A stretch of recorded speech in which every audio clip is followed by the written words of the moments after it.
السلام علیکم دوستوں، میں ہوں امداد اللہ ایم کمپیوٹرز پر آپ سبھی دوستوں کو خوش آمدید کہتا ہوں۔ آج میں آپ کی خدمت میں امپیج اردو کا لیسن نمبر 18 لے کر حاضر ہوا ہوں۔ پچھلی ویڈیو میں ہم نے ایڈٹ کے مینیو میں ڈاکومنٹ پریفرنسز کے بارے میں جانکاری حاصل کی تھی، اور آج کی ویڈیو میں ہم بقیہ کمانڈز کے بارے میں جاننے کی کوشش کریں گے۔ لیکن اس سے پہلے کہ میں اپنے سبق کا آغاز کروں، آپ سے درخواست ہے کہ اگر ابھی تک آپ نے ایم کمپیوٹرز کو سبسکرائب نہیں کیا ہے تو پلیز سبسکرائب کیجئے، ساتھ میں بیل آئیکن پر بھی کلک کیجئے تاکہ میں جب بھی کوئی نئی ویڈیو اپلوڈ کروں تو اس کی انفارمیشن آپ کو ملتی رہے۔ تو چلیے دوستو، اپنے سبق کی طرف چلتے ہیں۔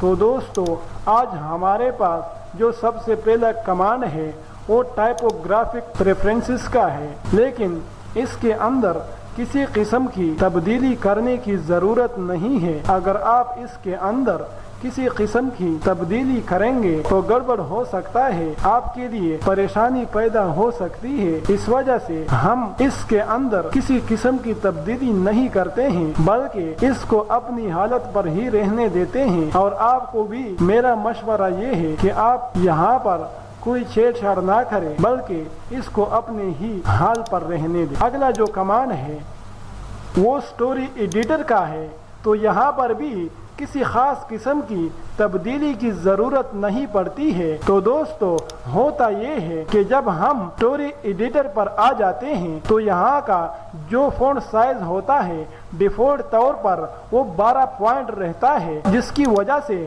ہمیں عبارت کا پڑھنا دشوار ہوتا ہے، مشکل ہوتا ہے۔ تو اگر آپ چاہتے ہیں کہ سٹوری ایڈیٹر کا جو فونٹ سائز ہے وہ بڑا ہو جائے تاکہ ہمیں پڑھنے میں آسانی رہے، تو ایسا کرنے کے لیے آپ اس کمانڈ کو استعمال کریں گے، اور اوپر کے خانے میں جہاں پر فونٹ سائز لکھا ہوا ہے اس کو 12 سے بڑھا کر آپ 18 کریں گے یا 20 کریں گے، اوکے کا بٹن پریس کریں گے تو ہمارے پاس جو سٹوری ایڈیٹر میں فونٹ سائز ہوگا وہ بڑا ہو جائے گا، اور اب ہمارے لیے عبارت کا پڑھنا آسان ہو جائے گا۔ اگلا کمانڈ ایڈٹ کے مینیو میں کی بورڈ پریفرنسز کا ہے، اور اس کمانڈ کی سیٹنگز کرنا نہایت ضروری ہوتا ہے۔ اگر ہم یہاں پر یہ سیٹنگز نہیں کرتے ہیں تو ہمارے لیے ٹائپنگ کرنے میں دشواری پیش آ سکتی ہے، مشکل پیش آ سکتی ہے۔ تو یہاں پر ہم دو طرح کی سیٹنگز کر سکتے ہیں۔ پہلی قسم کی سیٹنگز کرنا ضروری ہے، جبکہ دوسری قسم کی سیٹنگز کرنا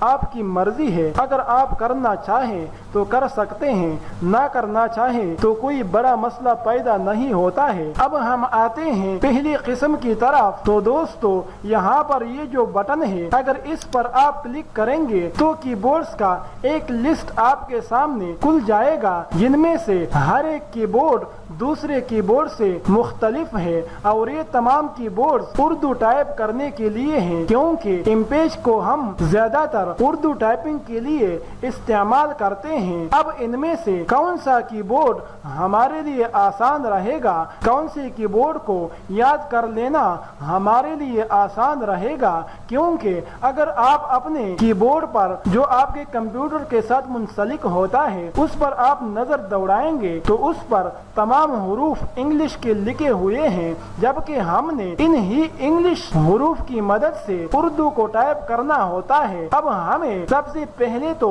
یہ سیکھنا پڑے گا، یہ یاد کر لینا پڑے گا کہ انگلش کے کون سے حرف سے اردو کا کون سا حرف لکھا جائے گا، تب جا کر ہم امپیج کے اندر آسانی کے ساتھ روانگی کے ساتھ اردو کو ٹائپ کر پائیں گے۔ اگر آپ کو یہ کنفرم نہیں ہے کہ انگلش کے کون سے حرف سے اردو کا کون سا حرف لکھا جائے گا تو آپ روانگی کے ساتھ اردو ٹائپ نہیں کر پائیں گے، بلکہ آپ کو ٹائپنگ کرنے میں بہت زیادہ دشواری کا سامنا کرنا پڑے گا۔ اب ہم آتے ہیں اس لسٹ کی طرف کہ اس لسٹ کے اندر